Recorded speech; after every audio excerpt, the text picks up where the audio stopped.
And while that's happening, let's build another door here. And let's build another door here. Great. So those 2 door points will go in, and we can see here our miners make short work of that. As pro miners, they are just tearing through things. So now we're going to build some farm plots. Now again, what I want to do is make it larger. So I hit U, and then I hit K and K. So that makes a 3x3 plot, and I hit enter. Now I'm going to build another one, U, K, K, make another 3x3 plot, and then build another plot, U, K, K, build another plot, and of course one more. There. So now we have 4 plots. It'll take a moment for a farmer to come along and fill those up. But a farmer will come along in just a moment and go ahead and handle things. It looks like we're making pretty good time on everything that we're working on here. So the next thing I think we're going to want to do, you can see a farmer up there. Who's that? Who's that up there? Who is that? That is Aban. Aban is working on the farm. So Aban is one of our farmers. Right now we have 5 idlers, and that's no good. We never, if you look in the upper right, you can see how many idlers you have. You really don't want to have many idlers. It's just time wasted, and dwarves really shouldn't be wasting time. They've got a lot to do. It looks though like we're really tearing through our tables and chairs requirements. So let's let that finish up. In the meantime, we're going to make a new stockpile. So the first thing we're going to do is try to fill up some of this idler's time. We're going to make a stockpile by hitting P. And we're going to make it a stockpile for stone. So what we want to do is get all the rocks out of our area here. Well, you know what? No, we're not going to do that just yet. It's fine. What we're actually going to do, I think, is do a more important stockpile. This is tricky, though, so follow along with me. Pay attention. What we want to do is stop storing all this stuff on our wagon. This wagon, it's out in the middle of nowhere. If something came along, it'd be terrible. So what we'd like to do is set up a stockpile with P, and then we're going to say custom stockpile. Now, there's no settings for it yet, so we're going to hit T first, set the custom stockpile settings. And we're just going to go through and hit E over food.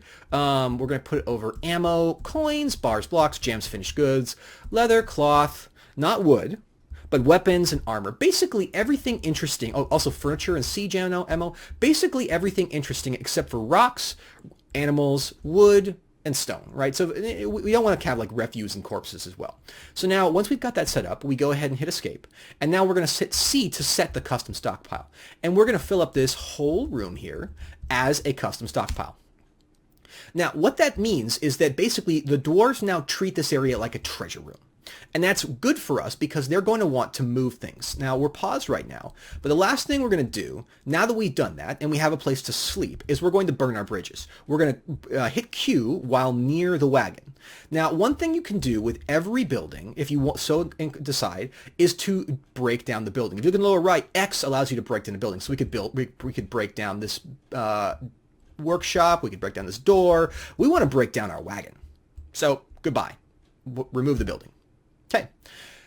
Now that's slated for removal. It'll require a carpenter to come over. So as soon as our carpenter's done with his work, he'll come over there. Now, as soon as we unpause, since all these tasks are really simple hauling tasks, we're going to see a fury of activity as basically all the dwarves leap into motion, removing all this stuff and basically putting things down. We're going to allow our carpenter to finish up that work and then go take down the wagon. Now, we've also got a few of the farm plots done. Unfortunately, our farmer seems to think that it's more important to move things as opposed to actually finish the darn farming. This is a problem that you sometimes see.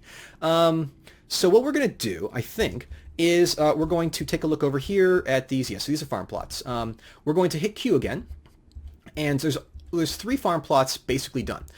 So we're going to make our first farm plot over here. So basically what you have to do for this is set different rules for each segment of each season. We're finishing up spring. Spring's almost done. So what we're actually going to be caring about is summer now. Let's go ahead. But so let's see. The first plot you always should do is a simple formula. We can set each season that we're going to be planting by hitting A, B, C, or D. If you look in the lower right, you can see that there is spring, summer, autumn, winter. Now, if you look in the upper right, as I do this, you'll notice that there's different plants for each season. You can get really, really complicated with this and get very optimized. I recommend that you just sort of don't worry about it too much right now. The first thing you want to do is make one field, 3x3 field at least, for this mini dwarves. And you want to select plump helmets with the enter key for each season. And that's all you want, is you just want plump helmets. Now, to move up and down, you use the up, as usual, you might expect at this point, plus and minus keys. Those always go up and down in menus. So now Now we're going to go for autumn, and we're going to plant plump helmets. And what about for winter? Also plump helmets. Now, it's good to have a little bit of diversity in the food, so we're going to also have sweet pods in the next plot. And then we're going to have, how about sweet pods again? And how about for autumn, we'll plant pigtails, which are natural fibers, so that our dwarves can make more clothing. Actually, no. We're going to plant cave wheat so that they can make dwarf beer, because cave wheat does sound amazing. How about for winter? Well, plump helmets, I guess. Now, this last one, we're going to include plump helmets because they're fantastic.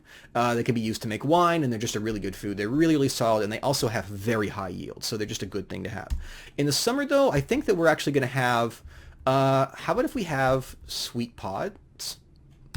And then in the autumn, we're going to have pigtails on this one. And then in the winter, for the last one, we're going to have a plump helmets. So we'll get one more field in a little bit as soon as the farmer gets around to it. But let's unpause and let them keep working. So you can see that all of our cool stuff is being moved out of the, let's see, have they even torn down the wagon yet? No, the wagon's still not removed, but it will be removed soon. And they're taking everything out of the wagon and putting it into our stockpile. We're making this our home. While that's going on, let's go ahead and build our common hall. So we're going to build a table. Let's build them like this. Let's build them up against the back wall. We're going to build a table here, another table here. Now, those are the tables. Dwarves don't like to rub shoulders as they eat, so they really only want their own table, but they can be right next to each other. We're then going to build chairs right next to the tables. Let's build another table over here. And let's build another table over here. And then let's build, well, is that a chair? Did I build a chair by accident? I think I might have. That's a chair. So let's remove the building there. Okay. Now let's build a table here. And let's build chairs here. And then do we have any more tables? Nope, we're out of those for now. That's fine though. Let's go ahead and get those built. Someone will move those in. The furniture movements is fairly high priority. This is going to be the beginnings of our common hall. Oh, look, the snow's starting to melt. There's only a little bit of snow over by these ponds and the higher altitudes that we go. Woo, what's that? We see a little flashing red thing. What is that? What is this? I see you. We have a cardinal butterfly, or it's a cardinal bird, I guess, or just hanging out right there. That's cool. That's definitely cool. Now, as you see, our farmer is busy working, and if you look at Stone Sense, the entire area is starting to open up, and we're starting to see just a general improvement to the environment around us. With that, the next thing that we're going to want to do is something that lots of people neglect to do, but it's important to do, and that is that we would like to, we've got the farming set up, and as you can see, we've got our little farmer happily working away. He goes back over to his seed bags every now and then, and he's planting and he's planting. What we'd like to do is we would like to start on our, well, I guess animal husbandry. So first thing we're going to want to do is we're going to hit the I key.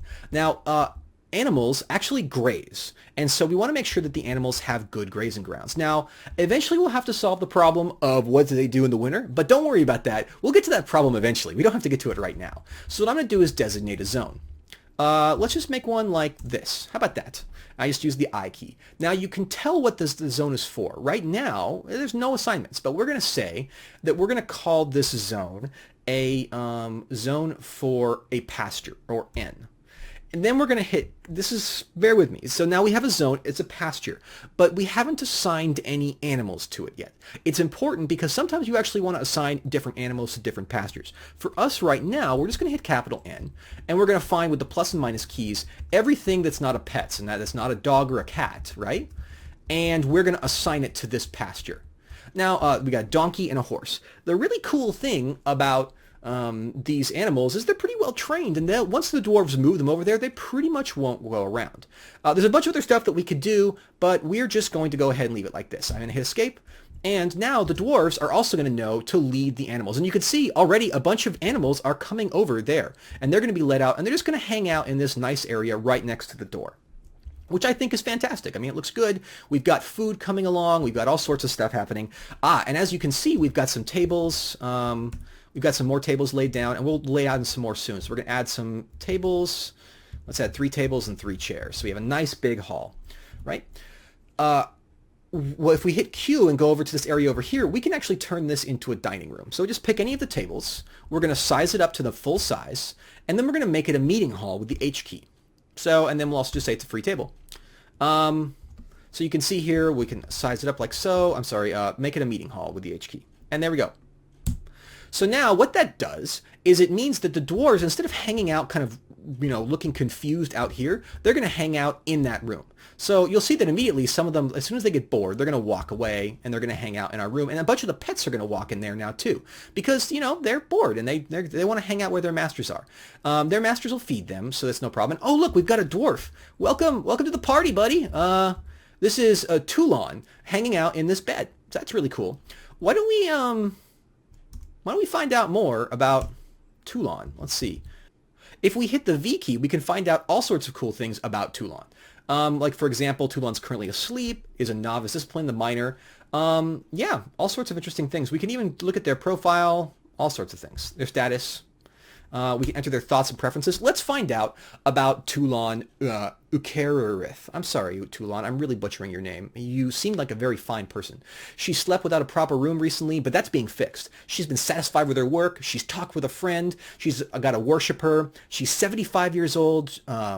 In the year 50, she was born. She's muscular, has a narrow chin, all sorts of things. She likes Limonite's zinc, Rubicel sheephorn, the color cardinal. Oh, she must be loving these birds. Every single dwarf has things this in-depth. She has poor creativity and poor memory, but she has great empathy, willpower, intellect, and spatial sense. She's a pretty good miner.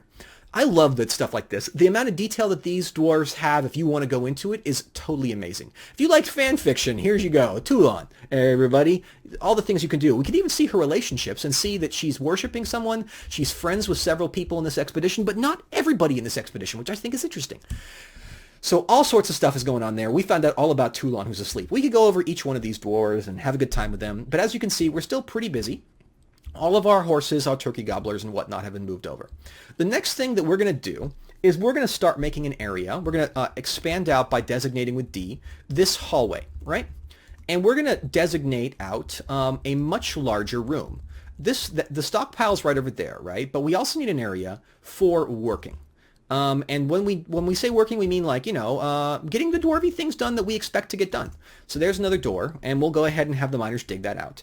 Now, it looks like our dirt floor, these dirt floors, is actually starting to get covered with cave moss.